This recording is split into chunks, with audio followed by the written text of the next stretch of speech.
जिस तरीके से देखिए बड़े बड़े नाम आ रहे हैं SRA और ये कहा जा रहा है कि इसमें बड़े अभिनेता का नाम है, तो बड़े अभिनेता के नाम पे आपको पता है कि एस के नाम पे बॉलीवुड में वो कौन से दो चार लोग हैं जो यहाँ पे काम करते हैं और जो इसमें मुझे कोई आश्चर्य नहीं होगा। जिस तरीके से एक के बाद एक इतने बड़े बड़े स्टार्स का नाम आया और कहीं ना कहीं ये सब संलिप्त हैं, मुझे कोई आश्चर्य नहीं होगा। कल को आप बेबी पेंगुइन, बाबा पेंगुइन के साथ साथ दो बड़े महानायकों के नाम भी देते तो मुझे कोई आश्चर्य में नहीं होगा। मैम, एनसीबी जिस तरीके से एक के बाद एक बड़े खुलासे कर रही है, तो अब एनसीबी ने नए नाम बताए हैं। पहले महिलाएं सामने आ रही थी और अब पुरुष भी जो एक्टर हैं, A+ एक्टर हैं, उनके नाम भी एनसीबी ने जाहिर किए हैं। उन्होंने कहा है कि उनका नाम AR और S से शुरू होता है। देखिए, मैं बहुत दिन से सोच रही थी मैसी कि जो इन लोगों की जया साहा की चैट आई है उसमें सिर्फ अभिनेत्रियों के नाम आए, तो क्या बॉलीवुड में ड्रग्स का इतना बड़ा नेक्सस या रैकेट सिर्फ महिला अभिनेत्रियां ही उसको चलाती हैं। जिस तरीके से देखिए बड़े बड़े नाम आ रहे हैं SRA और ये कहा जा रहा है कि इसमें बड़े अभिनेता का नाम है, तो बड़े अभिनेता के नाम पे आपको पता है कि एस के नाम पे बॉलीवुड में वो कौन से दो चार लोग हैं जो यहाँ पे काम करते हैं और जो इसमें मुझे कोई आश्चर्य नहीं होगा। जिस तरीके से एक के बाद एक इतने बड़े बड़े स्टार्स का नाम आया और कहीं ना कहीं ये सब संलिप्त हैं, मुझे कोई आश्चर्य नहीं होगा। कल को आप बेबी पेंगुइन, बाबा पेंगुइन के साथ साथ दो बड़े महानायकों के नाम भी देते तो मुझे कोई आश्चर्य में नहीं होगा।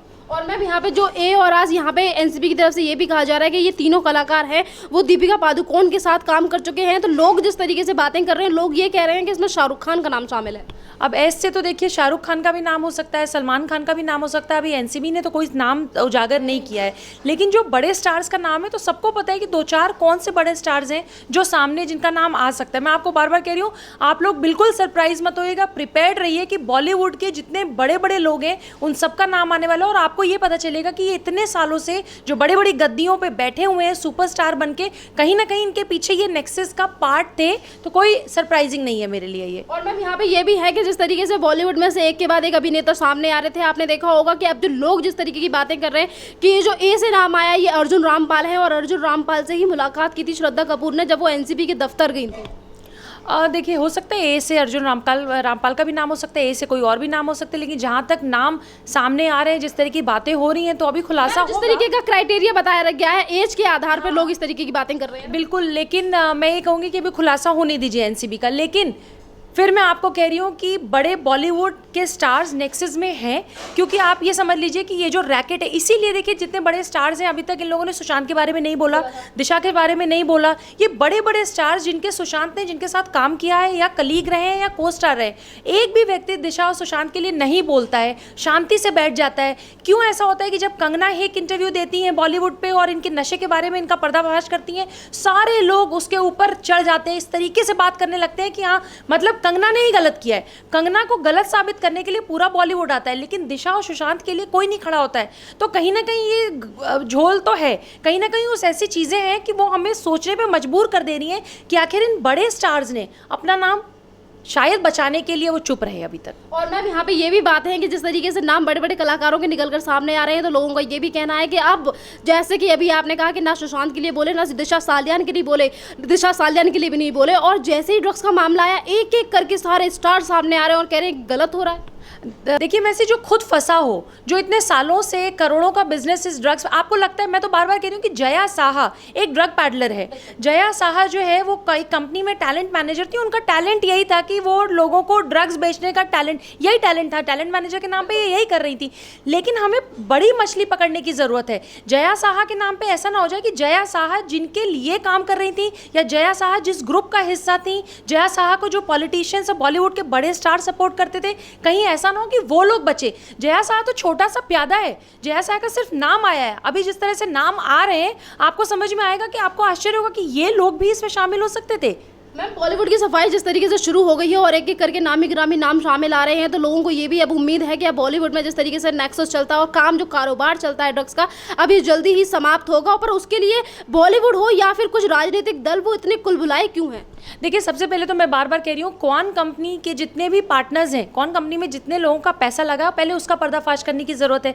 जैसे बहुत से भाईजानों का नाम आ रहा है कि ये ऐसे भाईजान हैं जिनका इसमें पैसा लगा है। अगर ये गलत है तो भी पुष्टि हो, सही हो तो भी पुष्टि हो, क्योंकि दुबई से और पाकिस्तान से अगर कोई पैसा आ रहा है और कौन में लग रही है तो सबको ही पता है। ईडी ने अपनी जांच में बताया है कि कौन को सुशांत सिंह राजपूत ने एक बहुत बड़ा अमाउंट पे किया, फिर कौन कंपनी ने एक बहुत बड़ा अमाउंट रिया के अकाउंट में डाला। तो कौन कंपनी ने रिया को पैसे क्यों दिए? रिया तो वहाँ की टैलेंट मैनेजर नहीं थी, रिया तो वहाँ पे काम नहीं करती। तो बेसिकली सुशांत का पैसा कंपनी में गया, कंपनी का पैसा रिया के पास आया। ये पूरा एक ट्रैक है, पूरी एक जाल है। और सुशांत, बार बार लोग कह रहे हैं सुशांत के वो 15 करोड़ रुपए कहाँ गए? यही तो थे वो पैसे।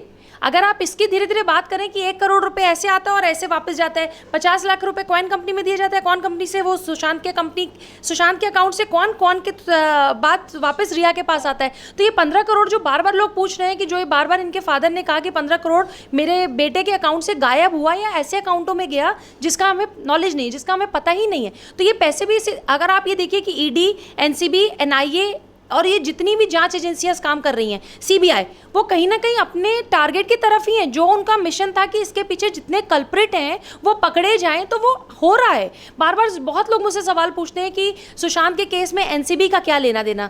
जया साहा के जब चैट पकड़े गए और रिया चक्रवर्ती के, तो ये भी बात सामने आई कि 2 ड्रॉप या 4 ड्रॉप आप कॉफ़ी या चाय में मिला के सुशांत को दें। हो सकता है जो पुराने वीडियोज़ उनके अब कुछ लीक किए जा रहे हैं, कौन सी गर्लफ्रेंड ऐसी होगी जो अपने बॉयफ्रेंड के इस तरह के वीडियो लीक करेगी जिसमें उनकी तबीयत नहीं ठीक लग रही है, या इस बात का दावा किया जा रहा है कि वो ड्रग्स लेते थे। तो ड्रग्स का बहुत बड़ा एंगल मैसी सुशांत और दिशा के मर्डर में लिंक है। तो एनसीबी जो जांच कर रही है वो बिल्कुल सही कर रही है। एम्स के रिपोर्ट का हमें वेट करना चाहिए, क्योंकि 25% 20% विसरा जो है वो एम्स में आया है। और एम्स ने बार बार, मैं लोग कह रहे हैं कि एम्स की रिपोर्ट में ये आ गया कि उनको जहर नहीं दिया गया। जहर की पुष्टि हुई है कि जहर का पार्ट उसमें नहीं है, लेकिन ये पुष्टि नहीं हुई है कि ये सुसाइड था या मर्डर था। सीबीआई उस पर काम कर रही है। तो एम्स की रिपोर्ट का भी वेट करते हैं, एनसीबी का वेट करते हैं, और कौन कंपनी में किसका पैसा लगा है, वो सारे लोग जया साहा के साथ कौन है, वो बड़े पॉलिटिशियंस कौन है, बेबी पेंगुइन का इनसे क्या लेना देना है, क्यों बाबा पेंगुइन बेबी पेंगुइन को बचा रहा है, अभी देखिएगा सब सामने आ जाएगा। मैम यहाँ पे अभी आपने जो कहा कि सुशांत सिंह राजपूत को लेकर लोगों के मन में काफी सारे सवाल हैं, तो यहाँ पर एक मैम ये भी सवाल है कि जो राजनीतिक दल आज तक ये चाहता था कि सुशांत सिंह राजपूत की जो मौत है उसका इन्वेस्टिगेशन ना हो, उसको लेकर इनकी पार्टी की तरफ से तमाम बातें की गई और भटकाने की कोशिश की गई। आज उसी पार्टी के प्रमुख यानी कि शरद पवार ये कहते हैं कि सुशांत सिंह राजपूत की जो जांच है उसे भटकाया जा रहा है, अलग दिशा में लिया जा रहा है। पवार साहब ने अभी बोला, लेकिन पवार साहब 3 महीने से शांत थे। पवार साहब जो कंगना का दफ्तर तोड़ा गया और वहाँ पे शांत कहाँ थे पवार साहब तो सुशांत को लेकर ये बोल रहे थे ना कि अगर एक कलाकार मर गया तो उसको लेकर ये सारी चीजें क्यों। इन्हीं के पार्टी के नेता ये बोलते हैं कि मरने के बाद फेमस हो गए तमाम तरीके। तो वो जितने लोग इसमें इन्वॉल्व थे उनमें से कोई बोलने नहीं आया। अब मैं आपको बता देती हूँ कि जितने बड़े राजनेता आज बोल रहे हैं, मैं सिर्फ देख लीजिएगा, इनके बच्चे, इनके भतीजे, इनके लोग कहीं ना कहीं इस रैकेट का हिस्सा हैं। और मैं बार बार कहती हूँ, बिना पॉलिटिशियंस और बिना पुलिस के मदद के ड्रग्स का इतना बड़ा नेक्सस बांद्रा जैसी जगह में, मुंबई जैसी जगह में, बॉलीवुड जैसे जगह में नहीं पॉसिबल है। किसी के घर में करोड़ों रुपए के ड्रग्स आते हैं और पुलिस को पता ही नहीं है। मुंबई कमिश्नर को सबसे पहले आके इस्तीफा देना चाहिए, क्योंकि दिशा का केस हो, चाहे सुशांत का केस हो, चाहे ड्रग की इतनी बड़ी पैडलिंग हो, आप कहाँ थे? दिशा के मामले में आप कहाँ थे? बार बार ये कहा जा रहा है कि दिशा की जो बिल्डिंग है, उस बिल्डिंग की जो एंट्री रजिस्टर है, 8 तारीख का रजिस्टर का पेज फटा हुआ है। सीसीटीवी कैमरा 8 तारीख का ही खराब है। ये कोइंसिडेंस हो सकता है? सुशांत के घर का सीसीटीवी कैमरा 13 को ही खराब। जो जिस डेट को मरा, जिसका जिस डेट में, चाहे उनकी डेथ हुई हो चाहे मर्डर हुआ है, उसी दिन उनके पन्ने गायब हो जाते हैं, पन्ने फट जाते हैं, सीसीटीवी कैमरा खराब हो जाता है। पॉसिबल ही नहीं है। और एक रिया चक्रवर्ती को बचाने के लिए तो इतना बड़ा गेम हो ही नहीं रहा। इतना पैसा और इतना पावर, 10 लाख का वकील, ये लगाया ही नहीं जा रहा है उसके लिए। इसके पीछे जो बड़े लोग इन्वॉल्व हैं उनको बचाने के लिए, तो मैं बार बार कह रही हूँ कि सीबीआई को इस पर फोकस करना चाहिए कि छोटी मछलियाँ तो फंसे, लेकिन छोटी मछलियों का ऐसा ना हो कि बड़ी मछलियाँ बच जाएं। एक तरफ ये रिया चक्रवर्ती को बचाते हैं और सुशांत सिंह राजपूत को न्याय नहीं मिलने देते, तो दूसरी तरफ बॉलीवुड में से जिस तरीके से बड़े बड़े नाम निकल कर आ रहे हैं, उसको लेकर संजय राउत हों या फिर शरद पवार या फिर इनके तमाम नेताओं, वो उन्हें बचाने की कोशिश करते हैं, कहते हैं बॉलीवुड को बदनाम किया जा रहा है। देखिए, संजय राउत से तो एनसीडब्ल्यू ने भी पूछ लिया कि नोटी किसको कहा था। हाई कोर्ट की उनको फटकार भी लग गई कि जब 30 सितंबर तक का टाइम था कि सबके पास, कि जिनके अवैध कंस्ट्रक्शन है 30 सितंबर तक का उनके पास समय है, तो ऐसी क्या जल्दी आपको थी कि आपको 24 घंटे के अंदर नोटिस देनी थी और कंगना का घर जाके तोड़ना था, दफ्तर तोड़ना था और घर पे आपने नोटिस दे दी है। तो मैं आपको कह तो रही हूँ कि राजनेता, पॉलिटिशियन, पुलिस, ये सब इस केस को भटका रहे हैं, लेकिन करोड़ों लोग ट्विटर पे, सोशल मीडिया पे, व्हाट्सएप पे हमारे पास करोड़ों मैसेजेस आते हैं, आपके चैनल्स पे करोड़ों मैसेजेस आ रहे हैं। एसएसआर के जो फैंस हैं, जो उनकी फैमिली है, वो वेट कर रही है न्याय को, और न्याय होना ही होना है। और मैम यहाँ पे नीलेश राणे जो कि लगातार दिशा सालियान को लेकर आवाज उठा रहे हैं, तो यहाँ पे एक और बड़ी बात है कि अब अमित शाह ने ये कह दिया है कि जो दिशा सालियान के बॉयफ्रेंड है रोहन राय, अब उन्हें सिक्योरिटी दी जाएगी, क्योंकि अभी कुछ दिन पहले ऐसी खबरें आनी थी कि उनकी जान को खतरा है। देखिए, आप सिक्योरिटी दीजिए, सिक्योरिटी के लिए कोई नहीं मना कर रहा है, लेकिन पहले दिन से हम ये पूछ रहे हैं कि अगर दिशा का बॉयफ्रेंड रोहन राय था, उनका मंगेतर था, तो उनको पिछले 3 महीने में एक बार भी मुंबई पुलिस ने पूछताछ के लिए नहीं बुलाया। सीबीआई जब से 1 महीने हो गए, लगभग 1 महीने के बाद तक रोहन राय को नहीं बुलाया गया। तो रोहन राय का नाम जब सामने आ चुका है तो सीबीआई क्यों नहीं बुला रही है? मुंबई पुलिस में तो चलिए इस केस में भरोसा नहीं था, जिस तरीके से उन्होंने इन्वेस्टिगेशन 2 महीना किया हम उसको किनारे करते हैं, लेकिन सीबीआई ने अभी तक रोहन राय को आप बिल्कुल सुरक्षा दीजिए, आप कोई भी सुरक्षा दीजिए, मुंबई पुलिस की देना चाहे, सेंट्रल की देना चाहे, आप दीजिए, लेकिन रोहन राय आके सबको बताएं कि उनके गर्लफ्रेंड के साथ क्या हुआ था। एज अ बॉयफ्रेंड आपकी जिम्मेदारी थी, एज अ मंगेतर आपकी जिम्मेदारी थी, आपने वो जिम्मेदारी पूरी नहीं की और आप 3 महीने से भागे भागे फिर रहे। और जिस तरीके से, सच बात है कि जिस तरीके से राणे साहब ने आके चैनल्स पे भी बात कही कि उनको काफ़ी कुछ पता है, तो अगर उनको कुछ पता है तो सर आप सीबीआई के पास क्यों नहीं जा रहे हैं, या सीबीआई आपको क्यों नहीं बुला रही है? ये भी एक बहुत बड़ा सवाल है। सीबीआई या तो उनके पास जाए या खुद वो सीबीआई के पास जाए। जिस तरीके से उन्होंने कहा कि रोहन से मेरी बात हुई, रोहन काफ़ी डरा हुआ था और मुझे सब कुछ पता है कि उस दिन क्या हुआ था, तो अगर आपको पता है तो आप सीबीआई के पास जाइए। आप चैनल्स पे जा रहे हैं, आप बोल रहे हैं, बहुत अच्छी बात है, मैं ये नहीं कहूँगी कि आप चैनल्स पे क्यों आ रहे हैं, आपकी वजह से तो हमें बहुत कुछ पता चल रहा है, लेकिन आपका फर्ज सीबीआई के पास जाने का भी है। और मैम यहाँ पे ये भी सवाल है कि जितने भी लोग सुशांत सिंह राजपूत हो या फिर कंगना का साथ देने की बात करते हैं, महाराष्ट्र में रहने वाले कोई भी अगर सरकार के खिलाफ आवाज भी उठा दे तो उन्हें उठाकर जेल में डाल दिया जाता है। जिस तरीके की तानाशाही चल रही है महाराष्ट्र में, तो अब नीलेश राणे ने भी ये कह दिया है ट्वीट करके, उन्होंने कहा कि बेबी पेंगुइन अभी बचने की कोशिश कर रहा है और बचने दीजिए, और एक दिन वो हाथ में जरूर आएगा, क्योंकि सब्र का फल मीठा होता है। बिल्कुल, देखिए महाराष्ट्र में तो अभी कुछ दिन पहले एक मिस्टर तिवारी थे, तिवारी करके एक लड़का था जिसका उसको सड़क पे लाया गया, मारा पीटा गया, उसके बाल काट दिए गए, उसको मुंडन टकला कर दिया गया।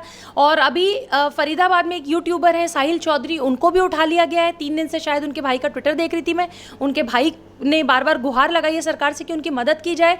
तो जितने लोग सुशांत के केस में शुरू से इन्वॉल्व हैं, दिशा के लिए बोल रहे हैं, ये सबको तानाशाही है, फासिज्म की बार बार बात करते हैं। ये स्वरा भास्कर, अनुराग कश्यप भी फासिज्म की बात करते हैं, ये फासिज्म नहीं है।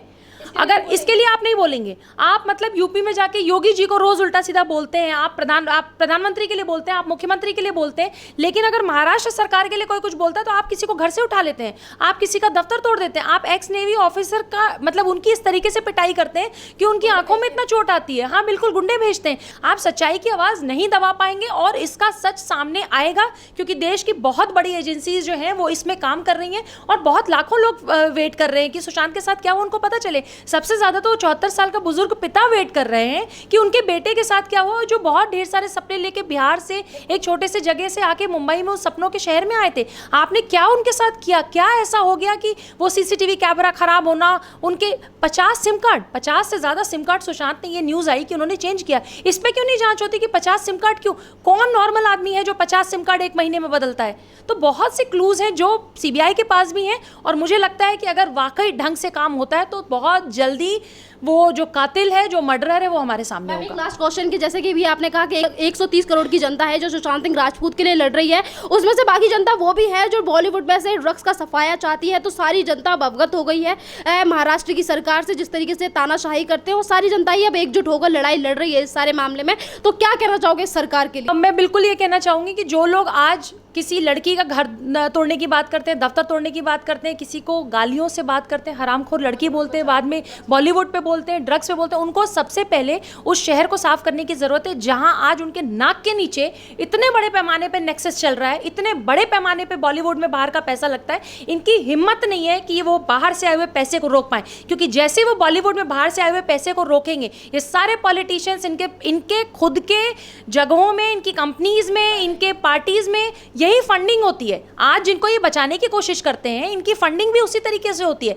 लेकिन देखिए, जनता है ना, जनता ने ही आपको वहां बिठाया है, जनता ही आपको नीचे लेके आएगी और जनता के सामने सब कुछ आ रहा है, क्योंकि सुशांत का न्याय जनता लड़ रही है। इस बार मीडिया तो लड़ ही रही है, मीडिया तो जो बोल रही है, आज जनता खड़ी है सुशांत के लिए। क्यों नहीं? सुशांत के लोग जो पिक्चर देखने जाते थे, करोड़ों फैंस, क्यों उनको ये अधिकार नहीं है कि वो ये जाने कि सुशांत के साथ क्या हुआ? और जो इस तरीके फासिज्म और तानाशाही की सरकार वहां चला रहे, कितने दिन चला लेंगे आप? महाराष्ट्र के खुद के लोग, जो मराठी मानुष हैं, वो खुद के लोग आज बोल रहे हैं कि हमने बहुत खराब सरकार चुनी है। बहुत जल्दी देखिएगा सरकार गिर जाएगी। धन्यवाद मैम।